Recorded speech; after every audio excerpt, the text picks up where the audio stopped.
High to everyone. Recently আমাদের প্রধানমন্ত্রী নাগপুর গিয়েছিলেন এবং সেই নাগপুরে গিয়ে তিনি আরএসএস এর হেড অফিসে যান। তার সাথে একটা খবর খুব চর্চায় আসছে। তার কারণ, যতদিন তিনি একজন প্রধানমন্ত্রী হিসাবে ভারতের কাজ সামলাচ্ছেন তার মধ্যে কিন্তু তিনি একবারও কখনো আরএসএস এর অফিসে যাননি। আরএসএস এর রুলস বলছে যে কোনো পলিটিশিয়ান কিন্তু ৭৫ বছর বয়সের পরে আর ওয়ার্ক ইনটু অর্থাৎ সেই ফিল্ডে কাজ করার ক্ষমতা রাখে না, যে কারণে তার রিটায়ারমেন্ট নিয়ে নেওয়া উচিত। এর সাথে কি সম্পর্ক? কারণ এই 2025-এ কিন্তু আমাদের মোদিজির ৭৪ বছর পূর্ণ হয়ে তিনি ৭৫-এ পদার্পণ করছেন।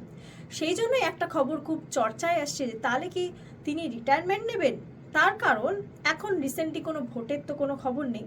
তোমাদের কি মতামত? আর তোমরা কাকে এখন পিএম হিসাবেও দেখতে চাও? যদি নতুন কারোর অ্যাপয়েন্টমেন্ট হয় অবশ্যই কিন্তু কমেন্ট করে জানাবে। আর এরকম খবর জানতে হলে তোমাদের অবশ্যই চোখ রাখতে হবে WBPSC টেক্সট বুক সুপার কোচে। Thank you.